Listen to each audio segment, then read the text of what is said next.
lot better, you know. But it hit on a lot of the subjects, especially with the music and stuff. And as I was reading that particular section, I was talking to some young people around my house, and I was like, "This is what I've been talking about, y'all." Okay, you listen to the average song right now. What song right now is saying, "Hey, pause that song right now"? I think by hearing that part right there, we need economic development. We need community leadership. Because what music on is right now promoting that kind of stuff, and you wonder why you have the kind of mindsets you have. Mm-hmm. You know, Mm-hmm. and I mean, by you saying that point, and that huge point that I brought out, I'm like, that man, NWA. When you put that point out about when they said F the police versus when you talking about genocide to your own neighborhood, that's cool. That's entertainment. But now you talking about police, we got a problem. all of a sudden, music provokes action when it's directed towards Caucasians, but if it's directed towards black people, it's just entertainment. Yeah. And they push that so we believe it. Yes. See, that's the power of racism. People always confuse racism with bigotry and prejudice. Racism is not about hate. Racism is the power to define somebody else's reality and get them to believe it. Into it. That's racism. So now, like I was just talking to some youth a couple of weeks ago, and so I was talking to them about the whole music thing, and they told me it was just entertainment. So I said, well, let me ask you a question. I said, so you telling me you like to hear about other black men being killed? I'm not saying that. I said, but you like the music? Yeah. Well, so the music is about black men being killed. So what you're saying is you like to hear about black men being killed. No, I'm not saying that. I said, now, the fact of the matter is you like to hear black men being killed, but you know it's wrong, so you can't even admit to it, even though you're admitting to it at the same time. Because you're saying you like the music, but I don't like hearing about black people being killed. You know? Exactly. And so that's how this thing gets messed up, man. They force it on us so much, man, until we believe it. And once we believe it, you know, it's like we become house Negroes, and we don't even dig it. You're right. You're right about that, man.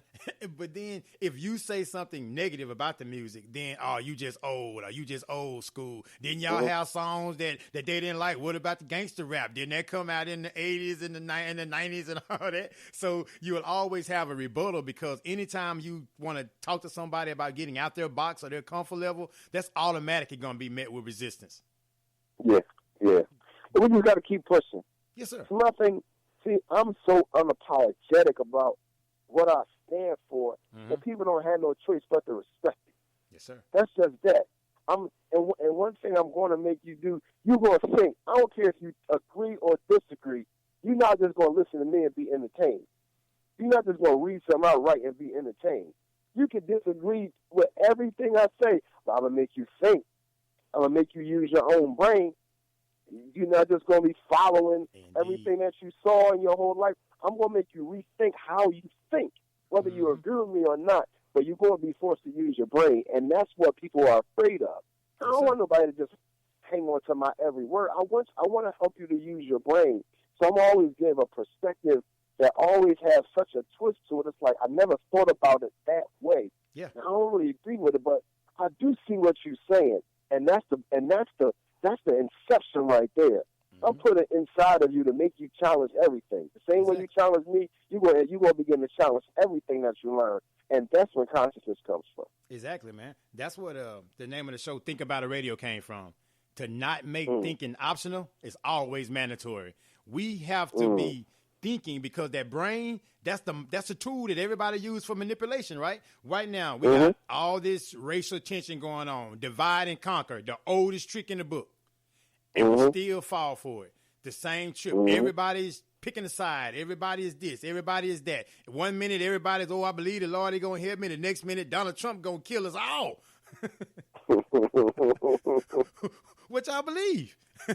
Which one is it? Do you got faith or do you got fear? I mean, I just want to know.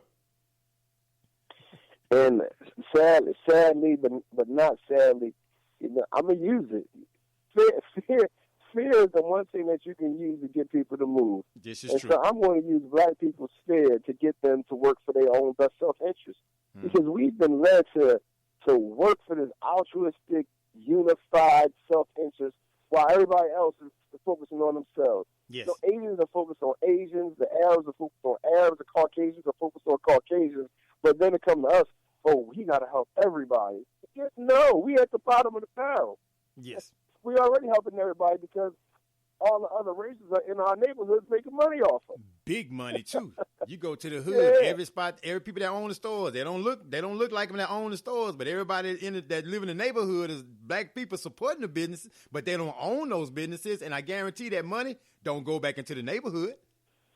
At all. And there's so much money in our neighborhoods. I was in a meeting earlier, and I was talking to some young guys about some stuff that they want to do and some things that I want to do. So I was talking about a little section of our city in Philly, a little 2.6 mile radius of the 2.3 mile section of the city. So I'm breaking down the demographics, and I'm saying it's over $600 million a year coming in this area. He like, so I give him. He like, so what's the average median income? I tell him.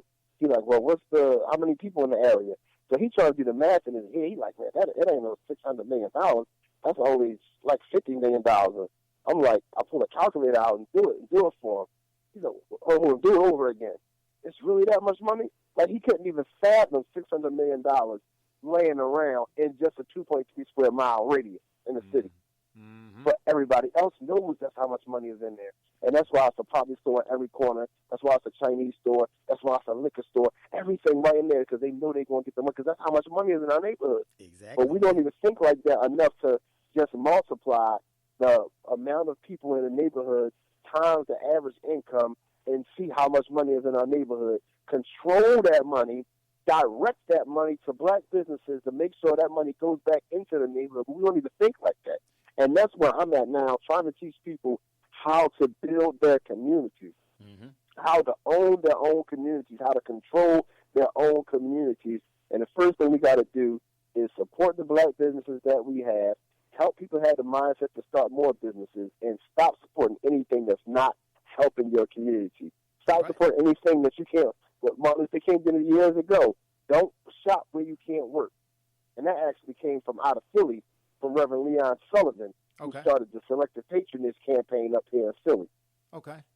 Yeah, Philly got a lot of history, man. Philly got a lot of heart and definitely a lot of love up that way, man. I appreciate what you guys doing. And anyway, I can network with you on what you're doing, my brother. I'm down with you. We connected now, so it's all gravy on that end of it, man. Because I'm willing to help people credit wise, how to get into mortgages, all kind of stuff, man. You know, this is about economic empowerment on the times 10. Because we gonna definitely do it, man. We gonna definitely do some things. Now, here's my question. I believe it. When we talk about black businesses and stuff like that, right?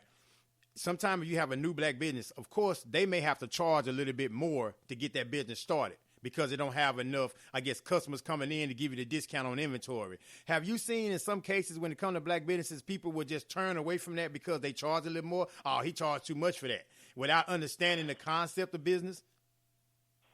And this is the problem.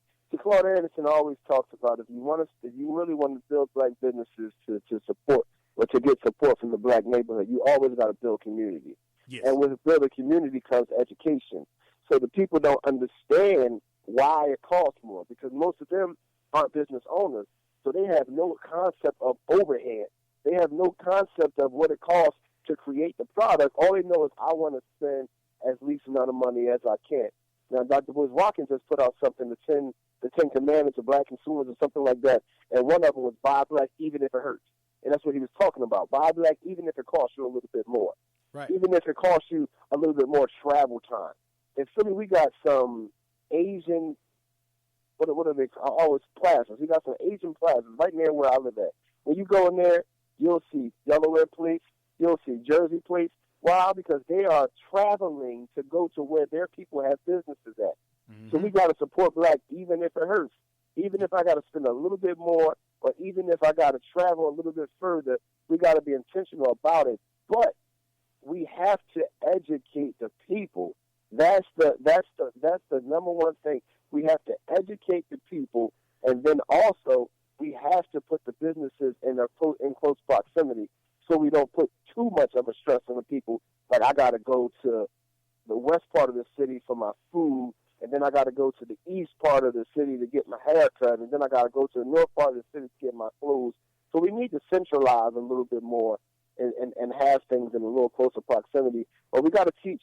We got to teach the importance of why somebody needs to shop at a black business. Yes. I believe when we begin to educate the people more, their actions will change. I think you're totally correct on that, because I hear a lot of call to action, what black people should do and what we ought to do and what we ought to do this. And the first thing what people say, well, how are we going to do that? Okay, they say we need to get black businesses. Okay, my credit score is 300. I got $50 in my bank account. How am I have me a business?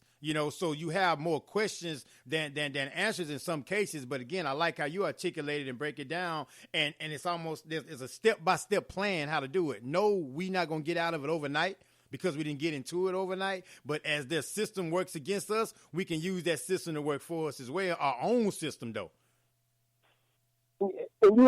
But people I think people just need to be inspired. Yes, sir. And it's inspired and educated. I downloaded a free ebook. It was the $100 startup, and it was a bunch of ideas of businesses you can start with $100. Now, I'll tell you, some years ago, I was on the side of the road selling waters.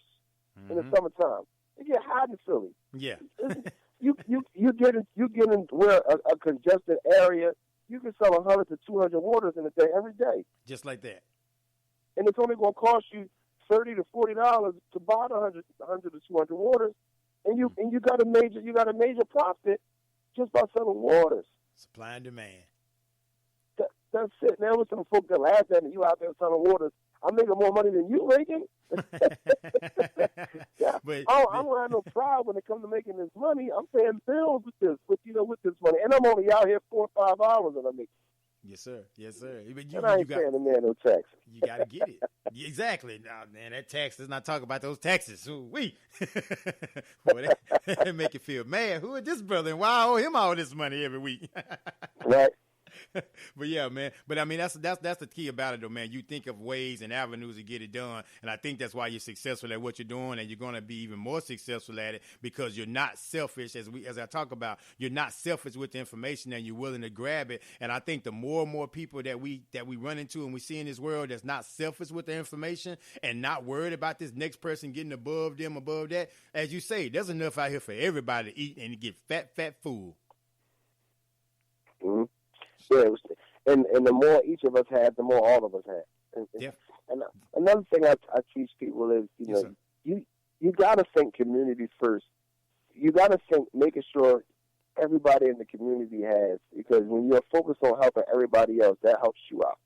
It also eliminates the hate. It also eliminates the jealousy, because if I'm on a block, when I'm in the inner city, we got about 50 houses on each block. If I'm the only one that got an 80-inch screen TV, it's only a matter of time before somebody found my window. They gonna have that 80-inch. Yeah, not that I got an 80-inch, because I don't even need a TV that big. But so we gotta focus on building everybody, because if everybody has, we all good. When Jay-Z had in the song, if everybody in your clique is rich, your clique is rugged. None of us can fall, because if we do, we all be each other's crutches. And that's what this thing is all about. If I make sure everybody in my circle is tight, I can't go but so far without them picking me up, And so we got to have that kind of communal mindset. We got, as African people in America, we have to denounce the American dream. We have to denounce the American dream, because the American dream is individual, is individualistic. African people, we are not individualistic people. We are communal people.